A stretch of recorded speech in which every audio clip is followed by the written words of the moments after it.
여러분, 저는 그동안 목회하면서 성도님들과 성경 공부를 계속해 봤습니다.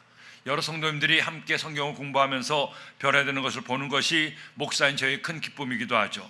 그런데 이렇게 성경을 함께 공부하다 보면 성경 안에 질문을 받기도 합니다. 그런 질문들 가운데 가장 많이 받는 질문 중에 하나가 이것이죠. 목사님, 하나님이 좀 무섭지 않습니까? 하는 질문입니다. 특별히 이스라엘 백성들이 가나안에 들어갈 때 하나님께서 모세와 여호수아에게 말씀하셨어요. 그 땅에 사는 것은 사람이든 짐승이든 남김없이 다 죽이라고 명령하신 겁니다. 왜 하나님께서 이처럼 사람과 짐승을 다 죽이라고 명령했습니까? 왜 하나님은 가나안에 사는 사람들을 없애라고 했습니까? 우리가 하나님의 기쁜 뜻을 다 알 수가 없습니다. 헌데 오늘 성경 말씀은 우리에게 그 이유 중 하나를 분명하게 알려주고 있습니다. 오늘 말씀 27절에 보니 너희 전에 있던 그 땅 주민이 이 모든 가증한 일을 행하였고 그 땅도 더러워졌느니라. 너희도 더럽히면 그 땅이 너희가 있기 전 주민을 토함같이 너희를 토할까 하니라. 이 말씀을 보세요. 가나안에 살고 있던 사람들이 하나님께서 미워하시는 일을 해서, 가증한 일을 해서 땅마저 더러워졌다는 겁니다. 즉 가나안에 사는 사람들을 진멸하라고 말씀하신 것은 그들의 죄가 저 대어는 놔둘 수 없을 만큼 커졌기 때문인 것을 알 수가 있다는 거예요. 여러분, 사실 하나님은 노하기를 더디하십니다. 하나님은 오랫동안 참고 기다리십니다. 하지만 하나님의 공의의 때가 되면 결국 하나님은 죄를 멸하시고 세상을 심판하시게 된다는 겁니다. 그러니 그들의 멸망의 원인은 하나님이 아닙니다. 그들 자신의 죄악이, 그들이 행했던 가증한 일들이 결국 그들을 스스로 멸망시키게 된 것이었습니다. 사랑하는 여러분, 우리는 오직 하나님의 은혜로 구원받아 하나님의 자녀가 되었습니다. 아무런 공로도 없이 죄를 지었음에도 불구하고, 벌을 받아 마땅함에도 불구하고 하나님이 나를 택하사 천국 백성이 되게 하셨죠. 하지만 그렇다고 해서 하나님의 자녀가 되었다고 해서 내 멋대로 마음대로 살아도 된다는 것은 아닙니다. 자기를 죄로 더럽히고 마음대로 죄를 지으며 살면 안 된다는 거예요. 우리는 아무 공로 없이 거룩하신 하나님의 자녀가 되었으니 이제는 하나님의 자녀답게 거룩하게 살아야 됩니다. 죄를 버리고 더러운 정욕들을 버리고 성결하게 살아야 된다는 거예요. 죄로 인해 스스로를 더럽혀서는 안 된다는 겁니다. 여러분 어떻습니까? 하나님의 자녀로서 성결한 삶을 살고 있습니까? 의로운 삶을 살고 있습니까? 아니면 하나님의 자녀가 되었다고 하면서도 세상 사람과 마찬가지로, 하나님을 믿지 않는 사람과 마찬가지로 죄짓고 더럽고 나 자신을 더럽히고 있지는 않습니까? 오늘 이 말씀을 통해 우리 모두가 다시 한번 마음을 새롭게 하기를 원합니다. 항상 지실게 내 마음을 새롭게 해서 스스로 더럽히지 말고 의롭고 바르고 지실되게 살게 하기를 예수님의 이름으로 축원합니다. 그렇다면 우리가 어떻게 살아야 됩니까?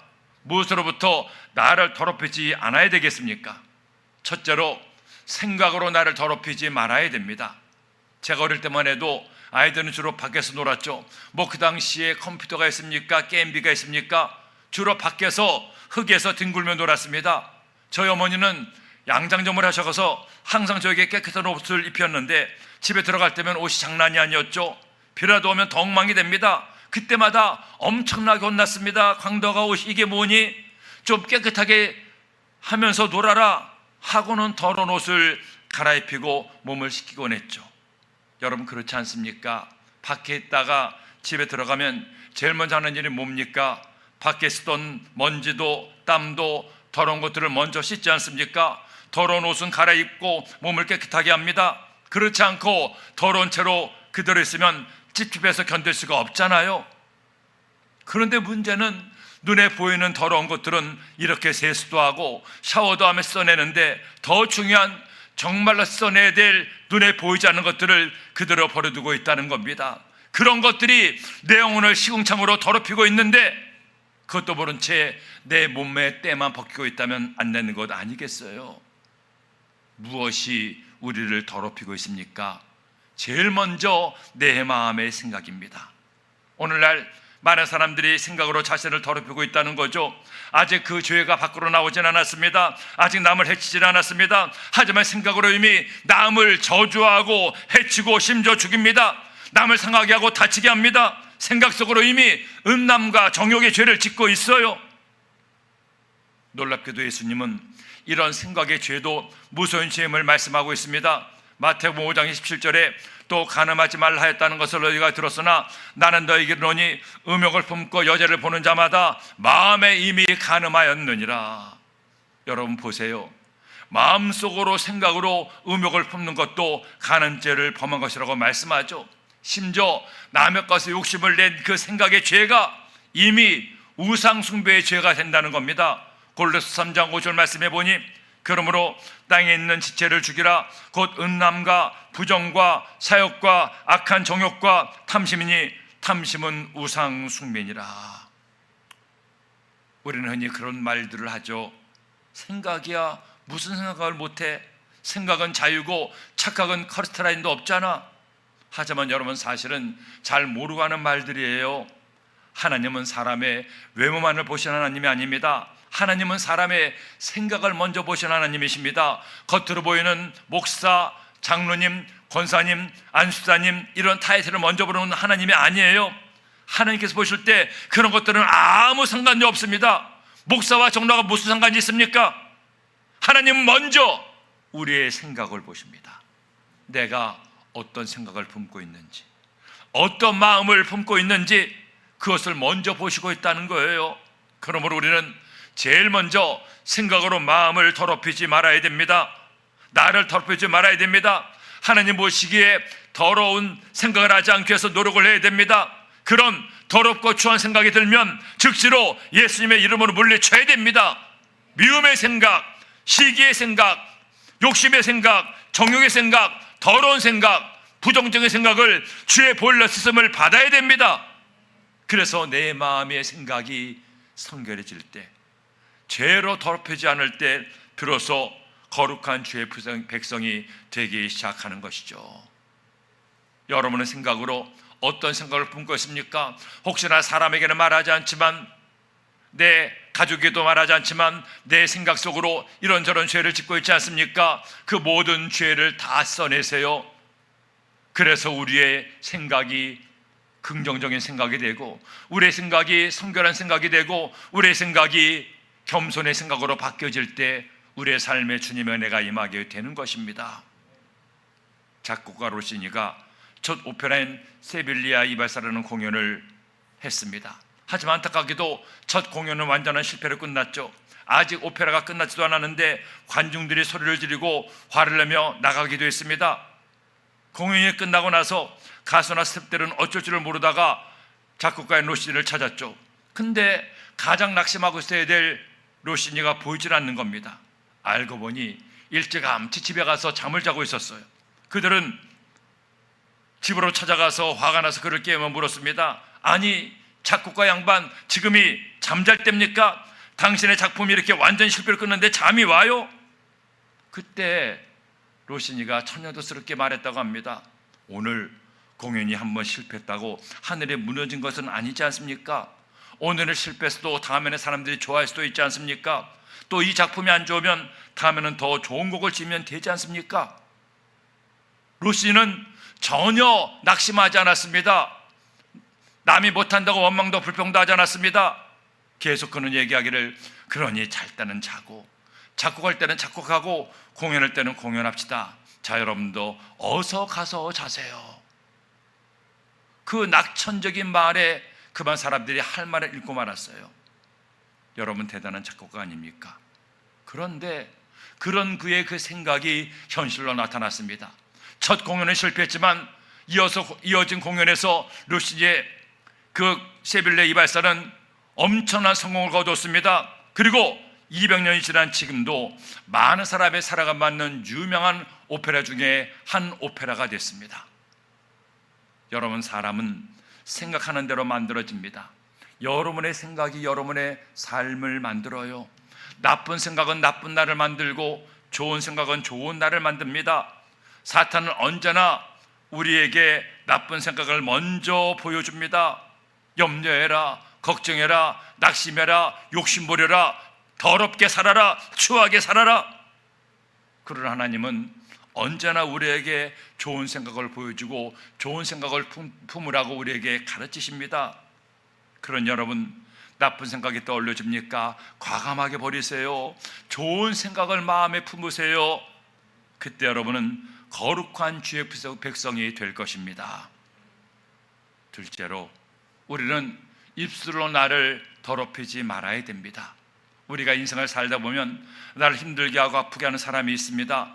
그 사람이 가장 가까운 내 가족일 수도 있고 절친한 친구일 수도 있죠. 도대체 그 인간이 왜 나를 이렇게 힘들게 하는지 이유조차 모를 때가 있어요. 그런데 성경은 그런 사람에 대해 어떻게 하라고 말합니까? 그런 원수조차도 용서하라는 겁니다. 근데 용서가 쉬운가요?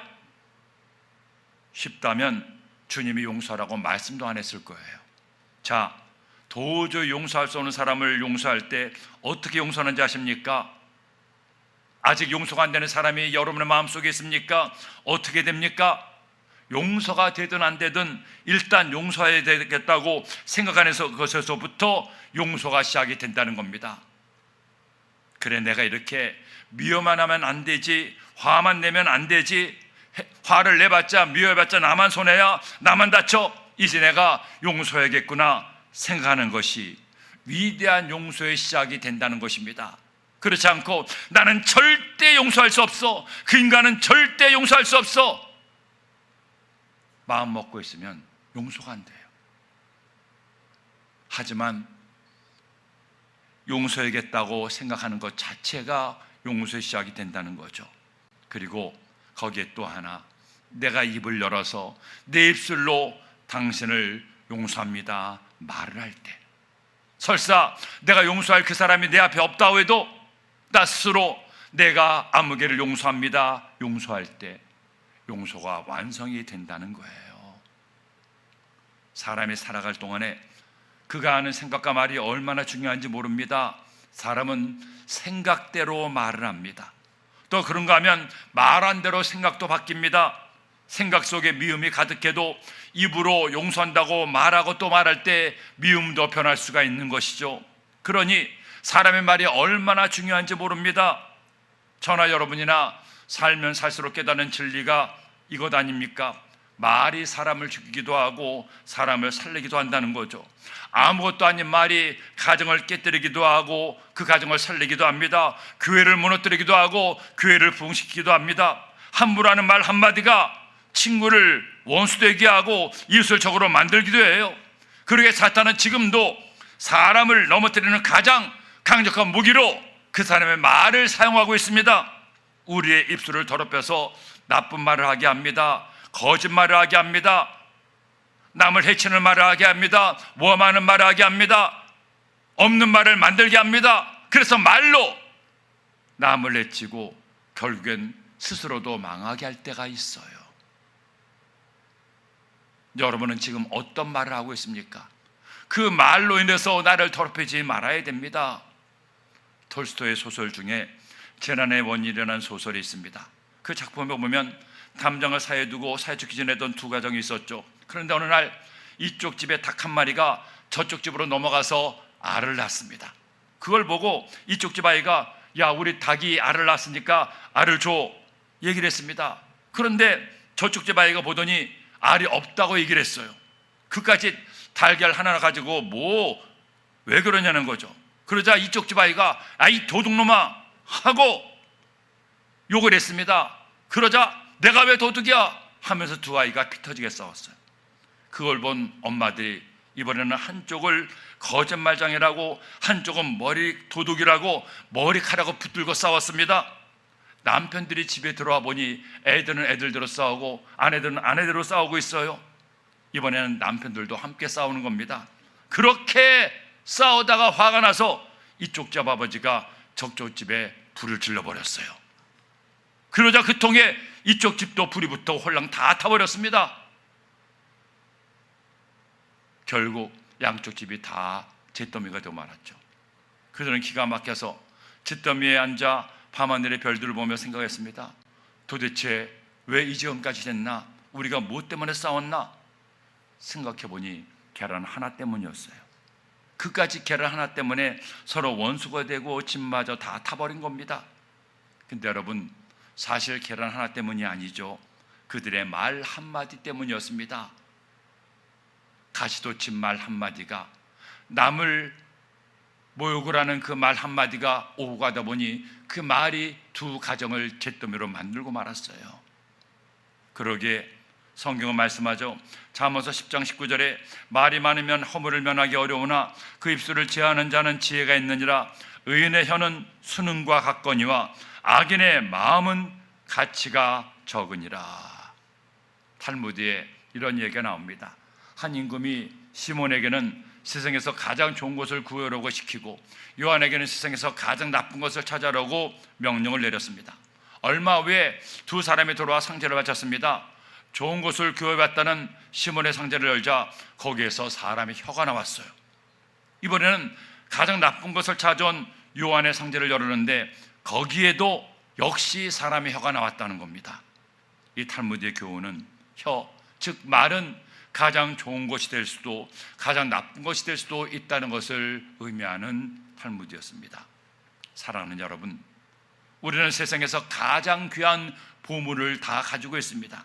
반면에 가장 악하고 더러운 무기를 동시에 가지고 있습니다. 바로 나의 혀입니다. 그 혀를 보물되게 하는 것도 무기되게 하는 것도 여러분에게 달려 있어요. 그러니 입술로 말로 나를 더럽히지 마세요.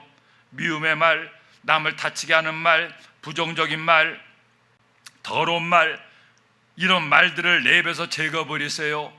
이사야처럼 제단의 숯불로 더러운 나의 입술을 정결해달라고 기도하세요. 좋은 말만 하세요. 남을 살리는 말만 하세요. 남을 칭찬하는 말을 하세요. 남의 힘이 되는 말 하세요. 농담이라도 남의 마음을 아프게 하는 말 하지 마세요. 이방이면 칭찬하는 좋은 농담을 하세요. 여러분의 말이 여러분의 인생을 만듭니다. 여러분의 말이 나를 의롭게 하기도 나를 더럽히기도 하니 우리 모두 주님의 온전함을 닮아 우리의 입술로 나를 더럽히지 말고 의롭게 말하는 여러분 되기를 예수님의 이름으로 축원합니다. 셋째로, 몸으로 나를 더럽히지 말아야 됩니다. 여러분, 하나님 몰래 사람들을 아름답고 순결하게 만들었습니다. 하나님께서 세상 모든 것을 다 만들었지만 사람만큼은 특별하게 그리고 완전하게 만드셨죠. 그래서 하나님께서 만드신 사람을 보시니 심히 좋았다라고 말씀하고 있는 겁니다. 그런데 이렇게 완벽하게 만든 사람이 하나님을 배신하고 말았습니다.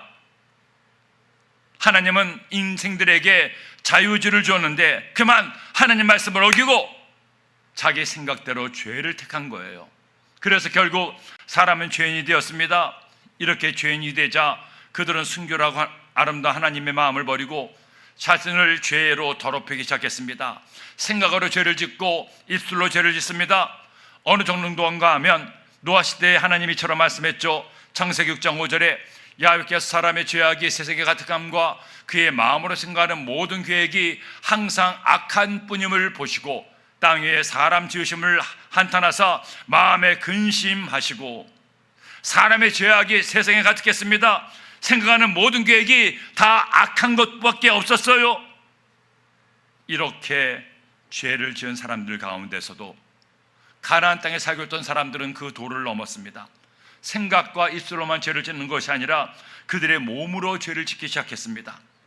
그런 몸으로 짓는 죄 가운데 인간계를 포기한 죄들이 있습니다. 바로 성적인 죄들이죠. 오늘 함께 우리가 읽은 레위기 18장의 말씀은 사람이 악해지고 더러워지면 어디까지 더러워질 수 있는지를 보여주는 말씀입니다. 여러분, 남자 여자가 만나 서로를 사랑해서 결혼합니다.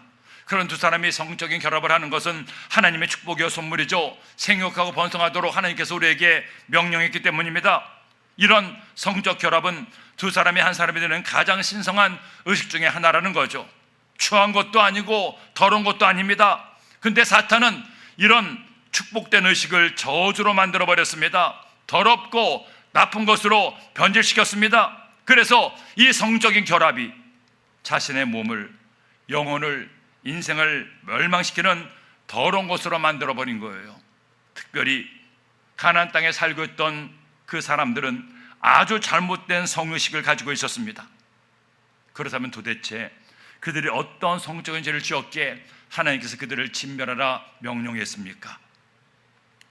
먼저 자기의 어머니와 성적인 결합을 하지 말라고 하십니다. 자기의 딸과 손녀와 하지 말라고 하십니다. 친척과 하지 말라고 하십니다. 어머니와 딸을 함께 취하지 말라고 합니다. 남자와 남자가, 여자와 여자가 성적인 행위를 해서는 안 된다는 겁니다.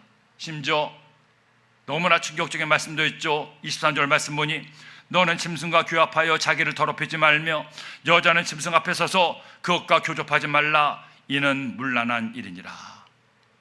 여러분, 이게 말이 됩니까? 사람이 이런 짓을 하면 되겠어요?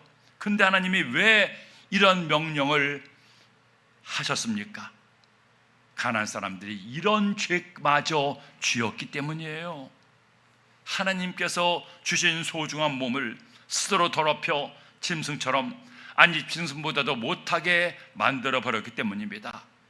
가나안을 진멸하라고 하신 것은 그 가나안 땅에 살던 사람들이 이런 말로 다 할 수도 없는 극악한 죄를 지어 하나님의 진노의 때를 차게 했기 때문이에요. 그러므로 성경은 말씀합니다. 24절 말씀 보니 너희는 이 모든 일로 스스로 더럽히지 말라. 내가 너희 앞에서 쫓아내는 족속들이 이 모든 일로 말미암아 더러워졌고 그 땅도 더러워졌으므로 내가 그 악으로 말미암아 벌하고 그 땅도 스스로 그 주민을 토하여 내느니라. 스스로 더럽히지 말라. 저들의 더러운 죄악이 그들을 멸망시키게 된다고 말씀하고 있는 겁니다.